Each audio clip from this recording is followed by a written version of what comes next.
Señoras y señores, bienvenidos. Muchas gracias por acompañarme en esta charla en la que voy a hablar de Magallanes, cruce del Pacífico y llegada a Filipinas.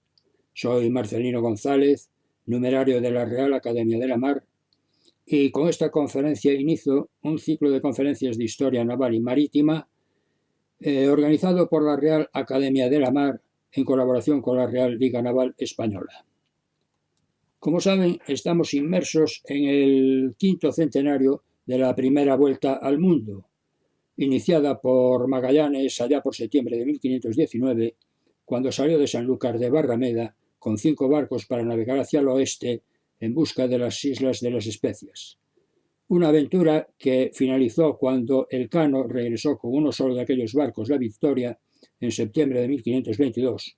Regresó con el barco cargado de especias, después de haber dado la vuelta a toda la redondez de la Tierra por primera vez en la historia. Yo voy a hablar de esto y voy a comentarles la mayor etapa, una de las etapas de navegación más larga de aquella gran aventura de Magallanes Elcano. Fue el cruce del Pacífico. Voy a seguir el guión que ustedes ven marcado ahí.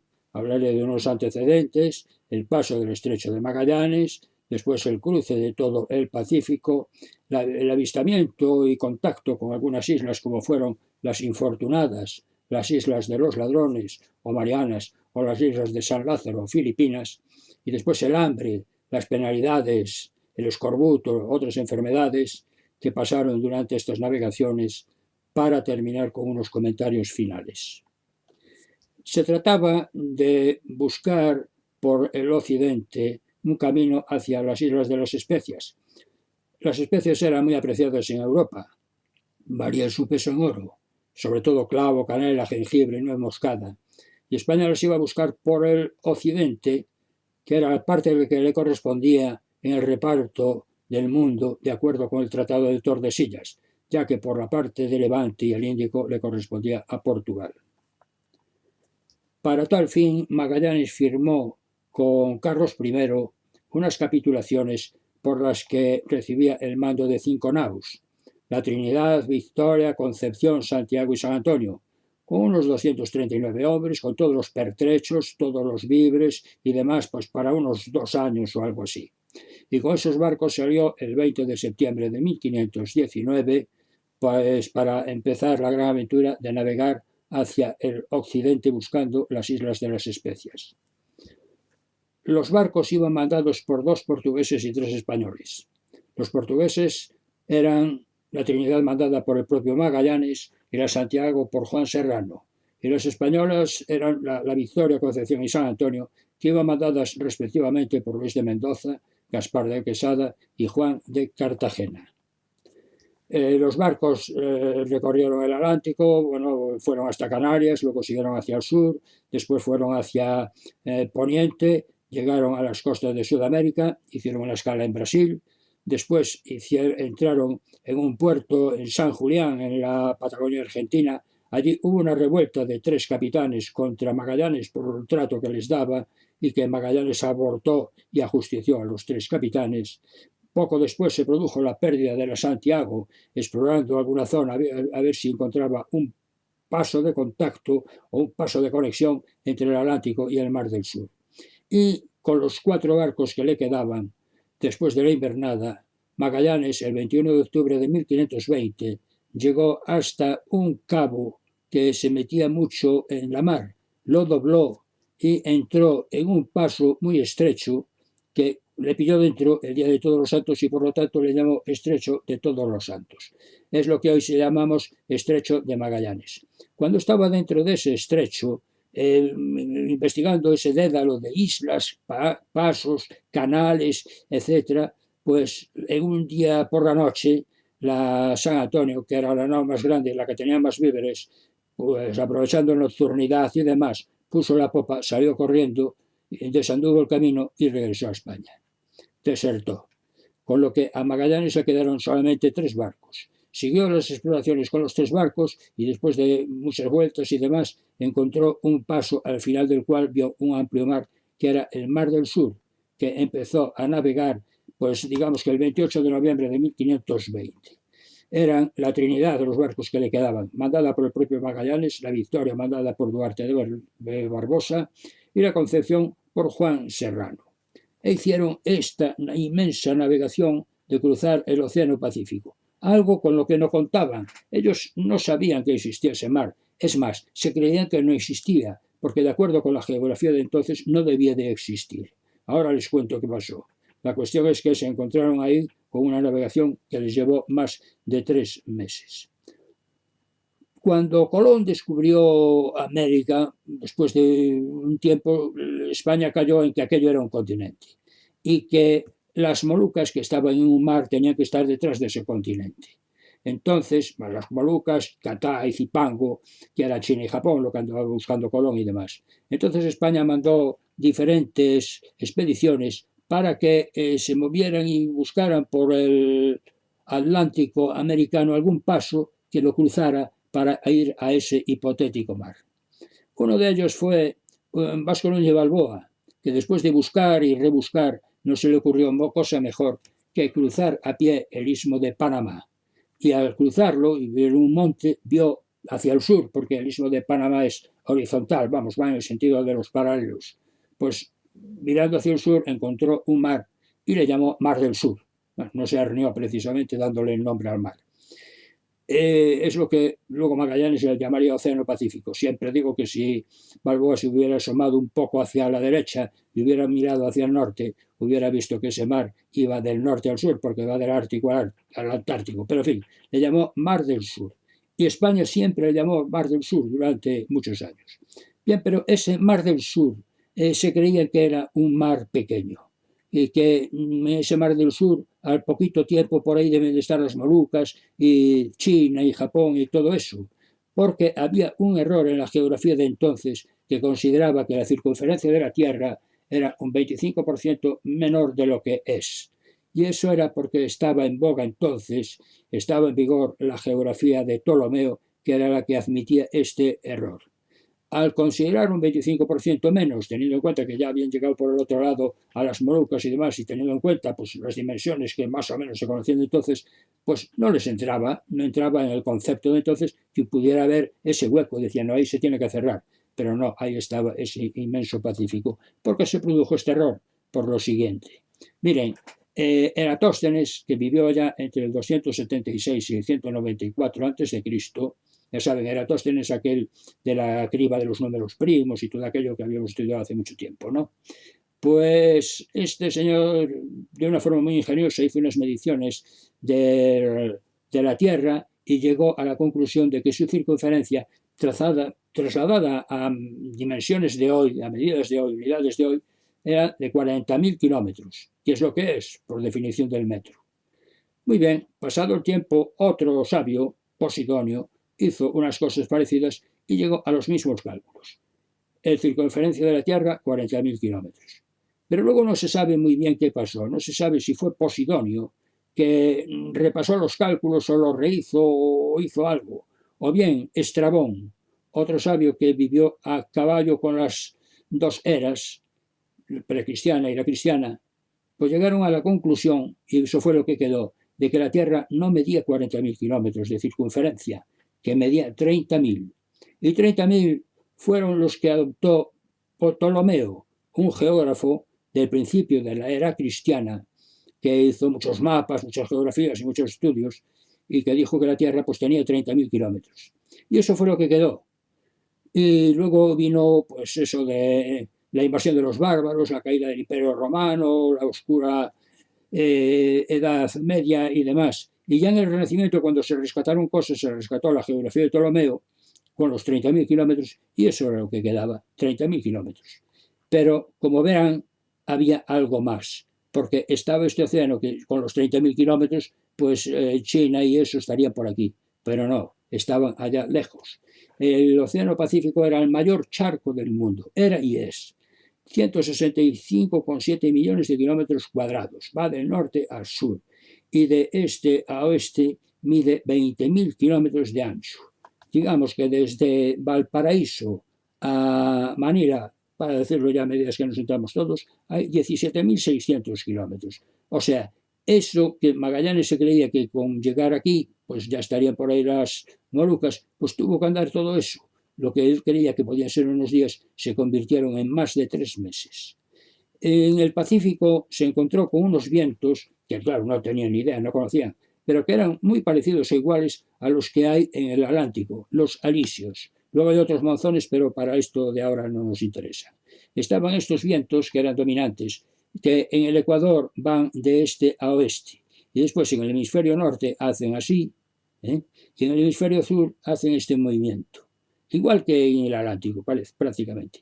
Por eso no es de extrañar que Magallanes, cuando salió del estrecho de Magallanes y subió más o menos paralelo a la costa americana para luego caer hacia el oeste, hubiera seguido este rumbo más o menos y siempre fue viento en popa. Por lo tanto, le llamó al mar ese, que se portaba también, Océano Pacífico. Si lo hubiera pillado en otro momento, a saber cómo lo iba a llamar. Pero en fin, eso así le quedó. Bien, vamos ahora a ver con cierto detalle cómo fueron estas navegaciones. Para esto nos servimos de lo que dejó escrito Francisco Albo en un derrotero que empezó a hacer cuando llegaron a las costas de Brasil, siguió en todo el viaje de la Tierra, alrededor de la Tierra, hasta que llegaron a Cabo San Vicente con la Victoria. El primero iba de contramaestre en la Trinidad, regresó de piloto en la Victoria. E hizo un derrotero muy bueno. Estas son las situaciones. Bueno, pues al principio, como ven, Magallanes, que salió, hizo todos estos movimientos, no vamos a entrar en detalles, salió del estrecho de Magallanes y navegó pues, más o menos paralelo, por así decirlo, a las costas americanas de lo que hoy es Chile, para alejarse, entre otras cosas, de los fríos que hacían por aquí, porque por aquí hacía más frío, hacía muchísimo frío, tenía más frío que un perro de un ciego. Se fueron hacia el norte y después, al ir hacia el norte, hicieron, bueno, ahora vamos a tirar hacia el oeste, hacia más o menos por el Ecuador, al noroeste, oeste, noroeste, noroeste, lo que sea, por ahí más o menos buscando, porque las Molucas están a la altura del Ecuador, poco más o menos. Y esta parte pues le hicieron muy tranquilos porque como vieron los alisos soplaban así de esta forma, ¿no?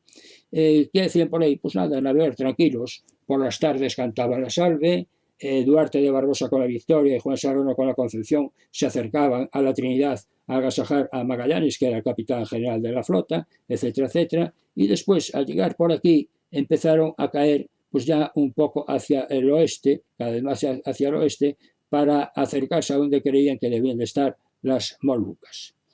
Pigafetta, que era un cronista que iba con Magallanes, un vicentino, que escribió una crónica muy buena, estupenda. El que no lo haya leído yo se lo recomiendo porque es la mejor forma de saber, o una de las mejores formas de saber cómo lo vivieron en este viaje, los que fueron el viaje de Magallanes y Elcano. Pues él escribió todo. El libro se llama Relación del primer viaje alrededor del mundo, Relazione del primo viaggio intorno al mondo. Pues vio que al sur, por donde andaba por allí, pues que había estrellas que eran diferentes de las que veían por el norte, que no tenían nada que ver. Y efectivamente describe una curiosa constelación que le llamó mucho la atención, que tenía forma de cruz, la cruz del sur que llamamos hoy, en la que en el brazo menor, las estrellas del brazo menor, desde los barcos abarcaban un ángulo de 4,2 grados y las del brazo mayor eran de 5,4 grados. Bien, siguieron navegando y Albo fue marcando estas situaciones o estas latitudes los días 17, 18 y 19 de diciembre. 34 grados y medio, 33, 32, 3 cuartos. La latitud la calculaban bien con el astrolabio y con el cuadrante. La longitud ya era otro problema que era muy estimada. Pero con esos cálculos y otros estudios se ha llegado a la conclusión de que, siendo esa verdad, pues los barcos tuvieron que pasar esos días entre las islas de Juan Fernández y San Félix. Juan Fernando y San Félix, cuando ellos iban hacia el noroeste más o menos, pero no las vieron. Y siguieron navegando, acercándose hacia el Ecuador cada vez más, y pasaron el 24 de enero de 1521 por cerca de una isla que la estuvieron reconociendo, le llamaron San Pablo, porque era inhóspita, no se podía bajar, aquello era todo piedras y además no había casi vegetación, muchas aves y demás. Al parecer, estudiosos después han llegado a la conclusión de que con bastantes posibilidades era lo que se llama Fakahima. Fakahima, este es el mapa que he cogido de Google Maps, porque es un atolón, es un arrecife coralino, el típico lago, y que ahí no había nada que hacer. Eso es lo que llamaron San Pablo, seguramente. Y el 4 de febrero de 1521, en latitud 13 grados sur, encontraron otra isla que llamaron de los tiburones porque estaba infestada de tiburones. Era imposible bajar con tanto tiburón, resultaba un poco incómodo. Seguramente esta isla era lo que algunos estudiosos dijeron que era Flint. Es también otro arrecife coralino. Podían haber sido otras islas, pero en fin, posiblemente San Pablo y Tiburones sean Facagina y Flint. Y como Magallanes y su gente no pudieron bajar ahí, pues le llamaron Islas Infortunadas. Y continuaron navegando, y seguramente pasando al lado de otras islas, porque había muchas por aquellas zonas. Eran todas arrecifes de coral. Lo que pasa es que eran muy bajos, salían poco del agua. Y además hay que tener en cuenta que las naus tampoco eran unos barcos grandes, eran unos barcos más bien pequeños, con poco horizonte. De modo que seguramente pasaron relativamente cerca de varias islas, pero que no las llegaron a ver. Hay que tener en cuenta que ya llevaban tiempo navegando y a aquellas alturas ya empezaban a escasear los víveres o ya no tenían casi nada. Habían dejado hacía tiempo ya el estrecho de Magallanes, donde habían cogido sardinas y demás, y empezaban a tener hambre por falta de víveres y de agua y demás. Esto nos lo cuenta Pigafetta, el cronista del que les hablé antes, que habla de la escasez de víveres, del hambre, de las enfermedades, del escorbuto y demás. Nos habla de cómo para comer pues tenían que recurrir a la galleta, ahora les hablaré lo que era, o de las ratas. Decía que las ratas se pagaban por ellas hasta medio ducado, por mucho que a uno le dieran asco, y se las comían. También se comían el cuero que revestía los palos para protegerlos, e incluso llegaban a comer serrín muy fino de la madera. Serraban madera, hacían serrín y se lo comían. La galleta era un pan sin levadura, deshidratado, seco, sin miga, que podía durar hasta 2 años. Estaba cocido 2 veces, por eso también se llamaba bizcocho, 2 veces cocido. A veces se desmenuzaba todo. Muchas veces estaba lleno de parásitos, a veces lo comían las cucarachas y demás, y muchas veces había que rasparle el moho. Cuando estaba muy duro, duro como una piedra, pues entonces había que romperlo a martillazos o con una cabilla, se echaba en un plato, en una escudilla, se le echaba agua o vino, lo chupaba y aquello se convertía en una mazamorra pues alimenticia, aunque le faltaba algo importante, vitamina C, que se hacía sentir. Las penalidades que pasaron en el Pacífico nos las describió en unos jugosos relatos Pigafetta. Decía, la galleta que comíamos ya no era más pan, sino un polvo lleno de gusanos que habían devorado toda su sustancia. Además, tenía un olor fétido insoportable porque estaba impregnada de orina de ratas. El agua que bebíamos era pútrida y hedionda. Por no morir de hambre, nos hemos visto obligados a comer los trozos de piel de vaca que cubrían el mástil mayor a fin de que las cuerdas no se estropeen contra la madera. Muy a menudo estábamos reducidos a alimentarnos de aserrín, y las ratas, tan repugnantes para el hombre, se habían vuelto un alimento tan buscado que se pagaba hasta medio ducado por cada una de ellas. Y no era todo. Nuestra más grande desgracia llegó cuando nos vimos atacados por una especie de enfermedad que nos inflaba las mandíbulas hasta que nuestros dientes quedaban escondidos. Esto era el escorbuto. El escorbuto fue un azote de los marinos durante siglos. Era una enfermedad que se producía por no tomar frutas, ni hortalizas frescas, ni cosas frescas. Era falta de vitamina C. Aparecía cuando la dieta era solo de productos secos, sobre todo bizcocho o galleta. Era la falta, como digo, de vitamina C o ácido ascórbico.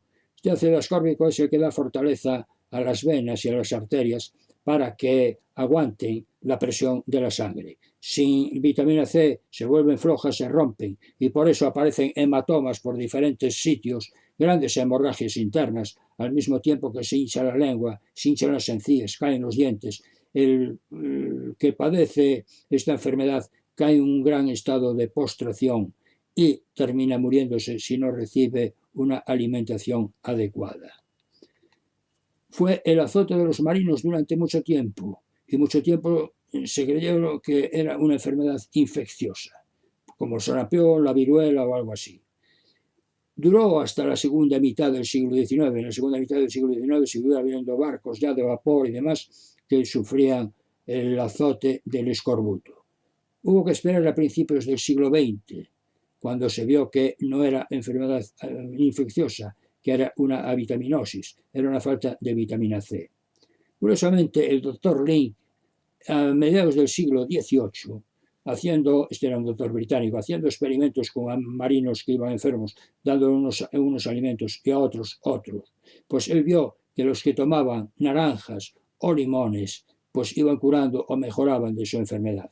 Cosa lógica, porque eran cítricos, eran frutos ricos en vitamina C, que era el remedio. Pero claro, como pasa siempre, no le hicieron caso y tardó en adoptarse esa postura de dar naranjas y limones. Mucha gente se pregunta cómo es que los capitanes, los pilotos, los maestres, no enfermaban de escorbuto. ¿Por qué no enfermaban? Porque no contraían la enfermedad. Pues hay una respuesta. Miren, se sabe muy bien que víveres iban embarcados en los barcos. En los archivos de Indias están perfectamente listados estos alimentos. Se sabe que todas las naus habían embarcado unas cuantas cajas de membrillo, dulce de membrillo, que no pudo ser para todo el mundo porque si no, no tocaba nada. Y era caro. Entonces lo tomaron pues los oficiales y los capitanes. El membrillo es muy rico en vitamina C. Así lo ponen los prospectos, lo dicen incluso ahora los folletos. De modo que se estaba medicando sin saberlo. Otra cosa curiosa, las ratas. Verán ustedes, la vitamina C o el ácido ascórbico actúa en nuestro cuerpo a circuito abierto. Nosotros ingerimos alimentos frescos con vitamina C.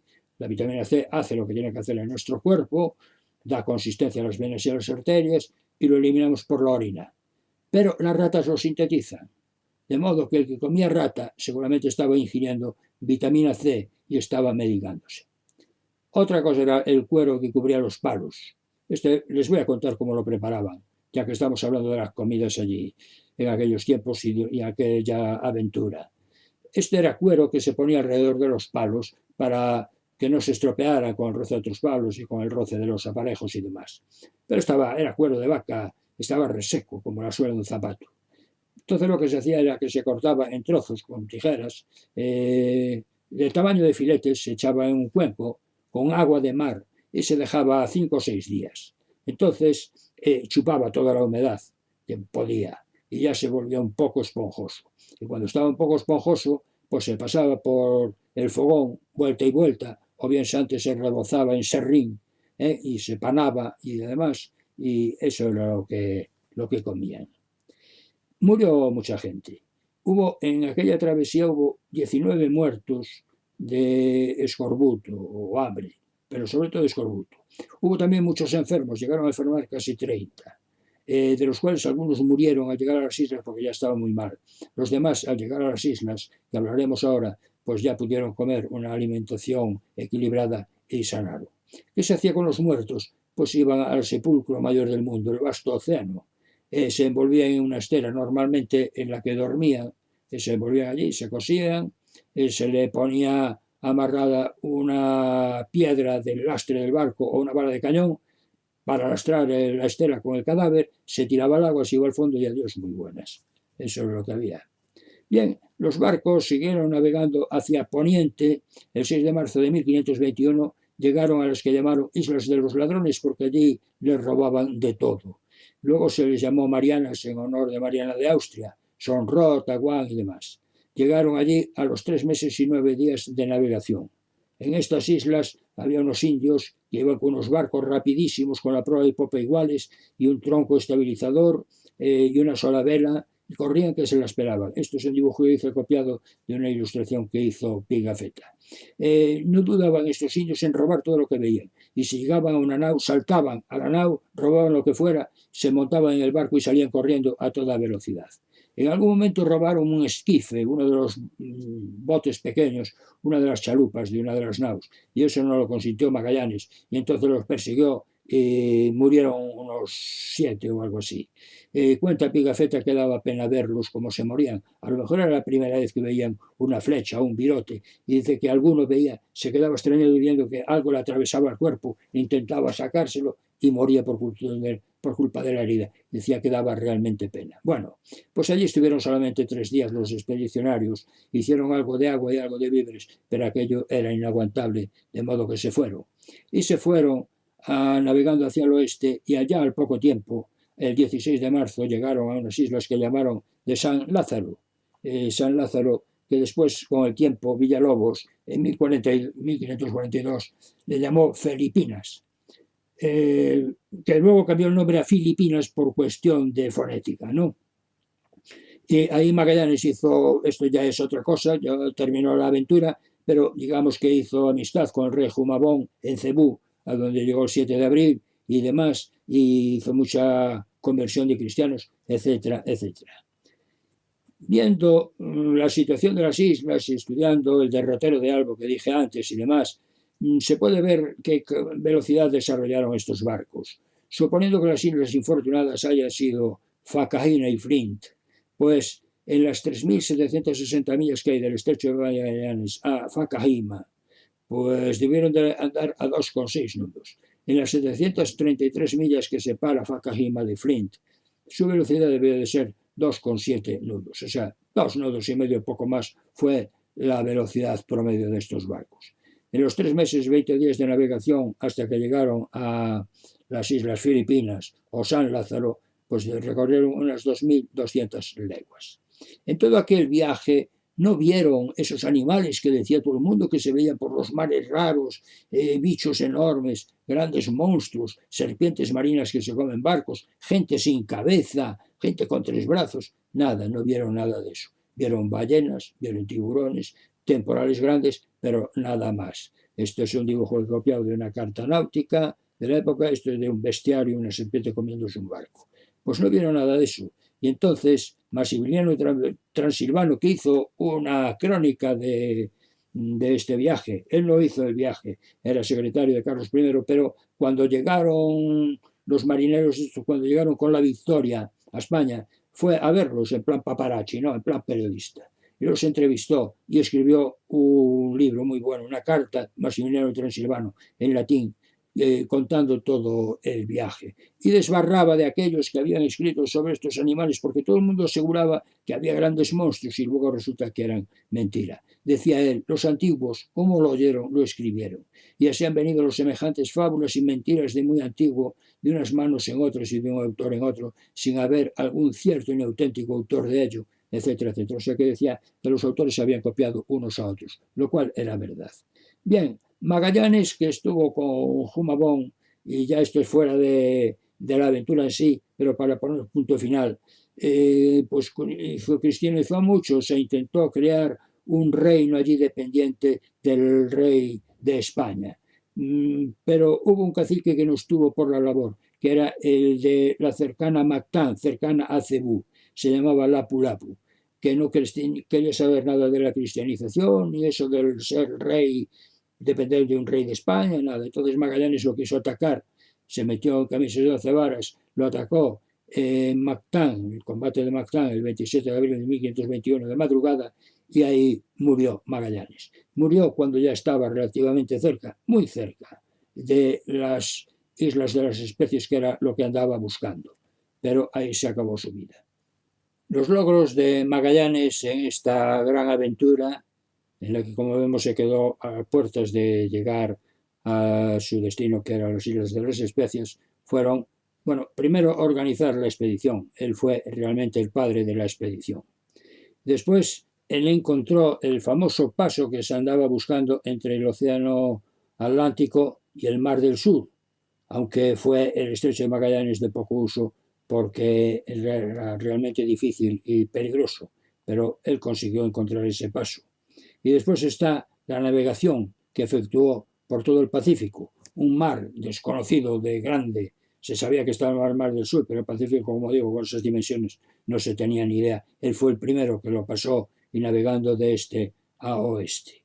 Y además, pues el avistamiento de algunas islas y el descubrimiento de las islas de los ladrones o Marianas y la llegada a las islas de San Lázaro o Filipinas. Y también él contribuyó a la cristianización de las Filipinas. Pero eso fue todo porque ahí dejó su vida. Y con esto, señoras y señores, termina esta fase de la navegación de la primera vuelta al mundo, en la que se culminó la travesía del Océano Pacífico. Señoras y señores, gracias por la atención prestada. Esto es todo.